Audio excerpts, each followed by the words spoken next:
Dalam keheningan sejarah yang tak pernah diajarkan dalam kitab-kitab resmi, ada jejak-jejak ritual kuno yang perlahan memudar, seolah sengaja dilepaskan dari ingatan kolektif manusia. Ritual-ritual itu tidak hanya berupa upacara, tetapi jembatan yang pernah menghubungkan manusia dengan lapisan terdalam dari alam semesta. Saat kita menatap kembali ke masa ketika manusia pertama kali berdiri di bawah langit yang belum diberi nama, muncul pertanyaan yang tak bisa dihindari. Mengapa praktik spiritual tertentu hilang dan siapa yang mengambil alih makna yang pernah mereka bawa? Bayangkan sejenak, sebelum doktrin, sebelum batas-batas kepercayaan dipatok dengan tegas, manusia hidup dalam hubungan yang intim dengan kosmos. Mereka membaca pesan angin, mengerti gerak matahari, dan merasakan denyut bumi seakan itu denyut mereka sendiri. Ritual bukanlah kewajiban, melainkan cara mereka berdialog dengan realitas yang lebih luas. Namun ketika peradaban tumbuh dan struktur kekuasaan terbentuk, sesuatu yang lebih halus terjadi. Ingatan spiritual manusia mulai diarahkan, difilter, bahkan dibentuk ulang agar sesuai dengan kepentingan zaman. Kisah-kisah yang diwariskan dari generasi ke generasi bercerita tentang malam-malam ketika manusia berkumpul di bawah terang api, menutup mata untuk memasuki ruang batin yang tak bisa dijelaskan dengan kata-kata. Mereka percaya bahwa alam adalah kitab pertama, dan energi adalah bahasa yang bisa dipelajari. Namun, perlahan, ritual-ritual ini dianggap tidak perlu, bahkan dianggap berbahaya. Seolah-olah, ketika manusia terlalu dekat dengan sumber kekuatan batinnya, ia menjadi sulit dikendalikan. Begitulah, sedikit demi sedikit, sebagian tradisi kuno dikubur oleh waktu. Namun hilangnya ritual-ritual itu tidak pernah benar-benar menghapus getaran yang mereka tinggalkan. Ada sesuatu dalam diri manusia yang selalu merindukan pengalaman spiritual yang lebih dalam, lebih sunyi, lebih personal. Kita mungkin tak lagi menari mengelilingi api atau duduk berjam-jam mendengarkan suara alam, tetapi jiwa kita masih mencari pintu yang sama, pintu menuju pemahaman diri. Mungkin itulah sebabnya banyak orang hari ini merasa ada ruang kosong yang tak berhasil diisi oleh ajaran-ajaran formal. Mereka merasakan ada sesuatu yang hilang, namun tak tahu apa. Rasa kehilangan itu bukan nostalgia romantis, melainkan panggilan dari kedalaman kesadaran manusia. Panggilan yang berkata bahwa sebelum aturan dan dogma ditetapkan, ada fase ketika manusia mengalami spiritualitas secara langsung, tanpa perantara, tanpa definisi, tanpa batas. Pada masa itu, ritual adalah sarana untuk menyelaraskan tubuh, pikiran, dan ruh. Dan sekarang, ketika dunia modern semakin bising, semakin terfragmentasi, kerinduan pada keselarasan itu menjadi semakin kuat. Mungkin kita tidak bisa kembali ke masa itu secara fisik, tetapi kita bisa menyentuh kembali makna yang pernah tersembunyi di sana. Dan disinilah perjalanan kita bermula, sebuah pencarian untuk memahami mengapa ritual-ritual kuno itu dihapus, apa fungsi sejatinya, dan mengapa manusia modern merasa sesempit ini meski hidup dalam kemajuan. Dalam pencarian ini, kita tidak mencoba membenarkan atau menyalahkan agama apapun. Kita hanya menelusuri jejak spiritual yang lebih tua dari semua teks yang dikenal. Jejak yang mungkin membantu kita menemukan sesuatu yang jauh lebih penting, bahwa sebelum kita menjadi pengikut sebuah ajaran, kita adalah pencari makna. Dan ritual kuno itu, entah bagaimana, pernah menunjukkan jalan itu. Ketika kita mulai menyingkap lapisan terdalam dari sejarah spiritual manusia, kita menemukan bahwa ritual kuno bukan sekadar tindakan simbolis, tetapi perangkat esoterik yang dirancang untuk mengubah kesadaran. Banyak di antaranya berasal dari peradaban yang tidak meninggalkan catatan tertulis, namun meninggalkan pola, struktur, dan simbol yang mampu mengungkapkan pengetahuan mereka yang luar biasa. Di balik tarian, nyanyian, atau meditasi panjang mereka, terdapat prinsip yang sama, bahwa manusia dapat memasuki keadaan kesadaran yang lebih tinggi, dan ritual adalah pintu yang mengantarkan mereka ke sana. Dalam naskah-naskah hermetik kuno, yang kelahirannya bahkan lebih tua dari banyak agama modern, terdapat ajaran bahwa dunia material hanyalah permukaan dari realitas yang jauh lebih kompleks. Ritual-ritual kuno itu berkaitan dengan seni membuka tabir antara dunia fisik dan dunia halus.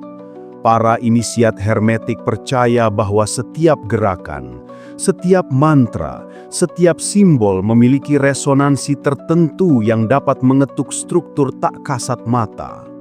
Mereka tidak menghormati ritual sebagai tradisi, tetapi sebagai alat pengenal diri, sebuah teknologi spiritual sebelum sains ditemukan.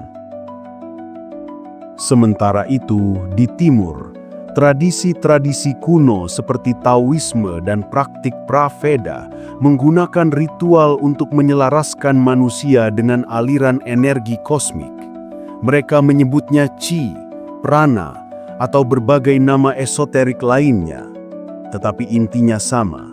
Manusia adalah bagian dari denyut semesta, dan tanpa memahami ritmenya, kita akan selalu terasing dari diri sendiri.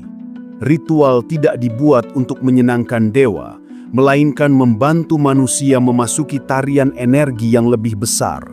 Dan ketika aliran itu diabaikan, keseimbangan batin pun perlahan terganggu.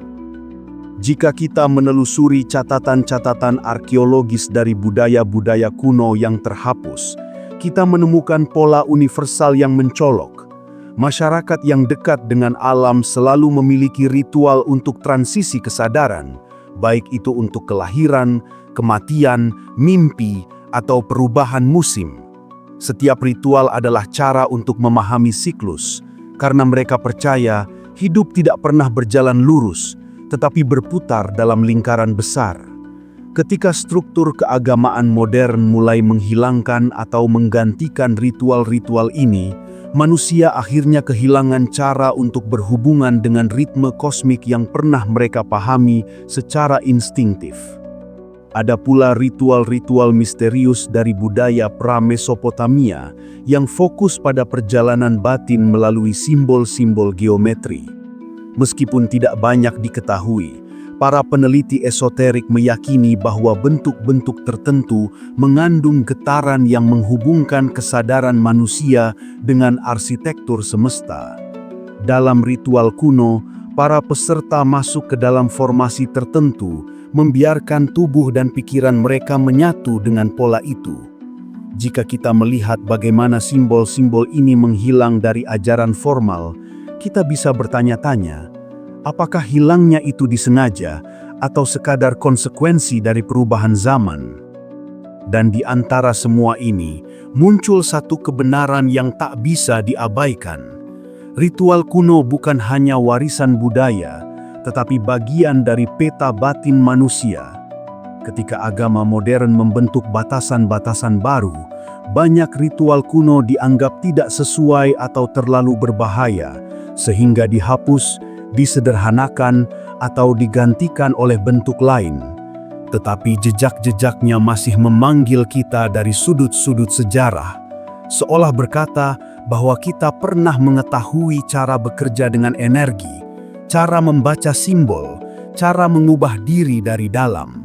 Dan kini, generasi kita perlahan mulai mengingatnya kembali.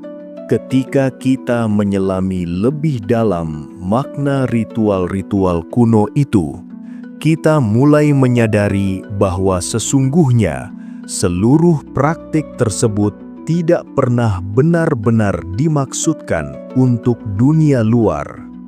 Ia bukan untuk para dewa, bukan untuk leluhur, dan bukan pula untuk entitas tertentu yang jauh di luar jangkauan kita. Semua itu pada hakikatnya adalah perjalanan kembali ke pusat diri. Di titik ini, kita mulai melihat sebuah kebenaran sederhana yang sering terlupakan, bahwa transformasi spiritual selalu dimulai dari keheningan yang hanya bisa ditemukan ketika seseorang berani menatap dirinya sendiri secara jujur. Pada masa kuno, ketika seseorang memasuki sebuah ritual, mereka tidak mencari mukjizat atau kekuatan gaib. Mereka mencari cermin batin. Mereka memahami bahwa setiap nyala api, setiap detak drum, setiap aliran napas hanyalah sarana untuk menggeser kesadaran dari permukaan menuju kedalaman. Dan di kedalaman itulah manusia bertemu dengan bagian dirinya yang sering diabaikan, ketakutan, hasrat, luka, dan potensi yang belum terungkap. Inilah esensi yang kemudian hilang ketika ritual-ritual tersebut dihapus atau diringkas oleh sistem modern yang lebih fokus pada aturan dibanding pengalaman langsung. Ketika manusia kehilangan ritual yang memfasilitasi perjumpaan dengan dirinya sendiri, ia perlahan kehilangan kemampuan untuk memahami apa yang terjadi di dalam jiwa. Ia menjadi asing bagi emosinya, bingung terhadap arah hidupnya, dan mudah tersesat oleh ilusi dunia luar. Banyak orang hari ini merasakan kehampaan itu, sebuah kekosongan yang tidak dapat diisi oleh hiburan, ambisi, atau pengetahuan intelektual. Kekosongan itu bukan tanda kelemahan, melainkan sinyal bahwa jiwa kita pernah memiliki pintu yang kini tertutup. Pintu yang dahulu dibuka oleh ritual-ritual kuno. Namun, transformasi batin bukan sesuatu yang hilang selamanya.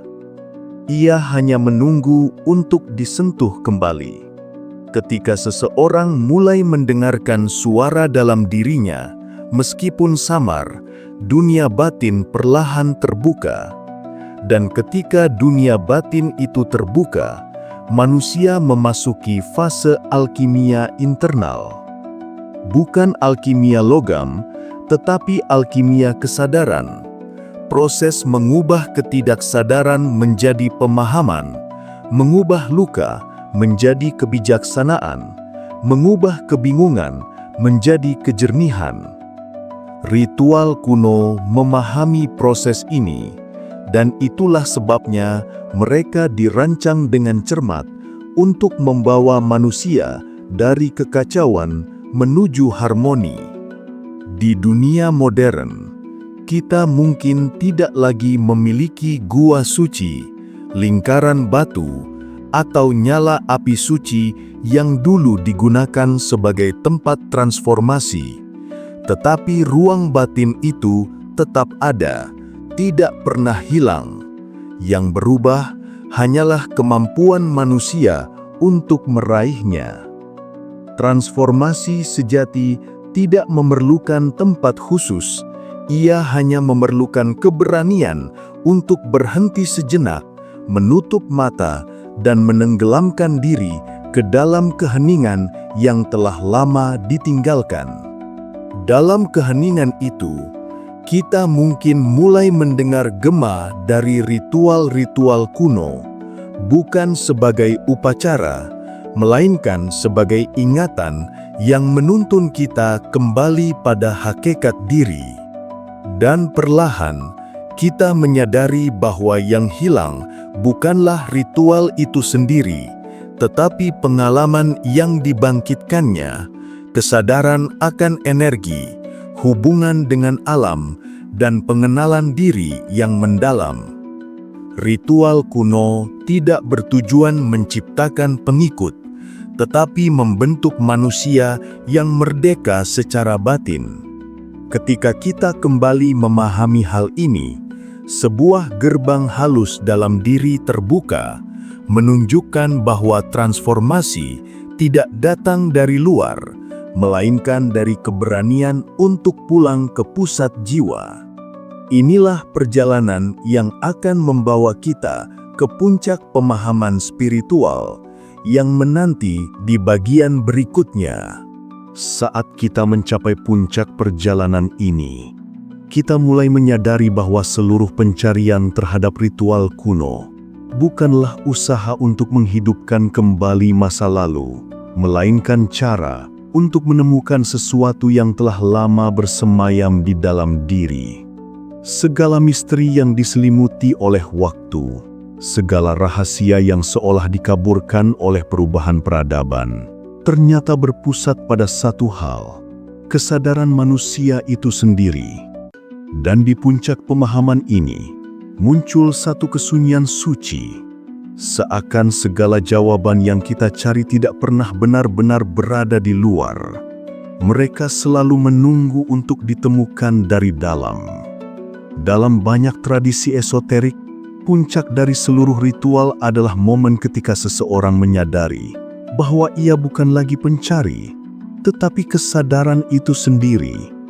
Mereka menyebutnya penyatuan, pencerahan, atau kembali ke asal. Namun inti dari pengalaman itu sama, hilangnya jarak antara manusia dengan realitas yang lebih tinggi. Pada titik itu, seseorang tidak lagi membutuhkan simbol, mantra, atau upacara. Semua ritual yang pernah digunakan sebagai jembatan runtuh dengan sendirinya, karena yang dicari telah ditemukan. Ini adalah momen yang dalam naskah-naskah kuno disebut sebagai pulang ke diri sejati. Ketika manusia kembali pada dirinya yang paling murni, ia mulai memahami mengapa ritual-ritual tertentu dihapus atau diubah oleh sistem modern. Bukan semata karena ritual itu dianggap berbahaya, tetapi karena ia memberi manusia sesuatu yang sulit dikendalikan, kebebasan batin. Ritual yang sejati membuat manusia mengenal kedalaman dirinya, dan dari kedalaman itu tumbuh keberanian, kejernihan, serta kekuatan untuk menentukan arah hidup tanpa bergantung pada struktur luar. Bagi beberapa kekuatan, keadaan itu mungkin tampak mengancam. Namun bagi jiwa, itulah bentuk keutuhan yang paling hakiki. Dan ketika kita memahami hal ini, sebuah perspektif baru terbuka. Kita mulai melihat bahwa perjalanan spiritual bukanlah arena untuk mencari kebenaran absolut atau memenangkan perdebatan tentang tradisi mana yang paling benar. Perjalanan ini adalah proses kembali menjadi manusia yang utuh, manusia yang mengenal cahaya dan bayangan dalam dirinya, manusia yang tidak lagi mencari validasi di luar, manusia yang menyadari bahwa dirinya adalah bagian dari gerakan semesta yang tak terputus. Inilah makna terdalam dari ritual kuno, membimbing manusia menuju dirinya sendiri, bukan menuju otoritas eksternal. Pada tahap ini, kita mulai merasakan bahwa segala sesuatu yang kita cari, kedamaian, arah hidup, kejelasan, makna, tidak pernah benar-benar hilang. Mereka hanya tertutup oleh lapisan ketakutan, conditioning dan kebisingan dunia modern. Ketika lapisan-lapisan itu mulai terangkat, melalui refleksi dan transformasi batin yang kita jalani, kita menemukan ruang suci yang selalu ada dalam diri. Sebuah ruang yang lebih tua dari agama manapun, lebih tua dari peradaban manapun, bahkan lebih tua dari identitas yang kita kenakan. Ruang yang menyimpan memori primordial tentang siapa kita sebenarnya.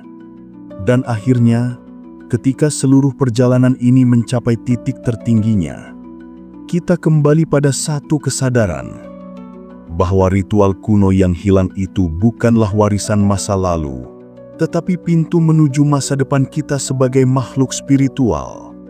Kita tidak perlu mengulang ritual yang sama seperti leluhur kita, karena yang kita perlukan bukan bentuknya, melainkan esensi yang dikandungnya.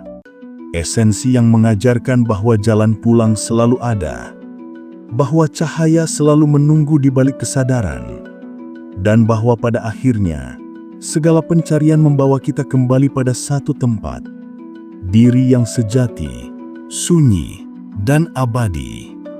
Di akhir perjalanan ini, mungkin kita menyadari sesuatu yang tidak pernah kita duga, bahwa seluruh pencarian terhadap ritual, ajaran atau simbol, sesungguhnya hanya menjadi cermin agar kita melihat apa yang telah lama terlupakan. Bahwa di balik segala hiruk-pikuk dunia modern, ada sumber keheningan purba yang terus memanggil kita pulang. Sumber itu bukan milik agama tertentu, bukan milik budaya tertentu, dan bukan warisan kelompok manapun. Ia adalah warisan kesadaran, warisan dari manusia kepada dirinya sendiri.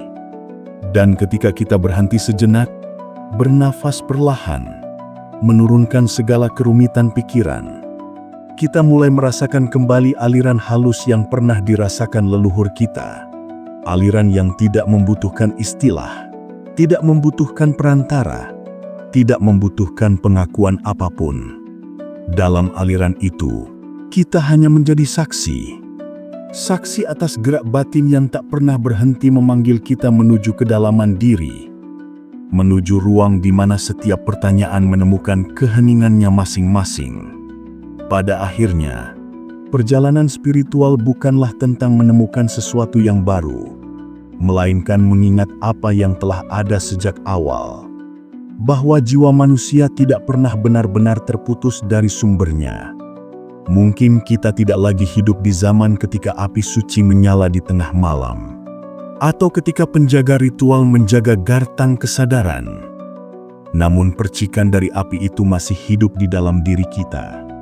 Dan selama kita bersedia membuka ruang bagi keheningan, percikan itu dapat tumbuh menjadi cahaya yang menuntun langkah kita. Dunia boleh berubah, ajaran boleh berkembang, tetapi panggilan jiwa selalu tetap sama. Kembali pada diri sendiri, kembali pada kesadaran yang tidak terikat oleh bentuk, tidak dibatasi oleh nama, dan tidak dihapus oleh waktu.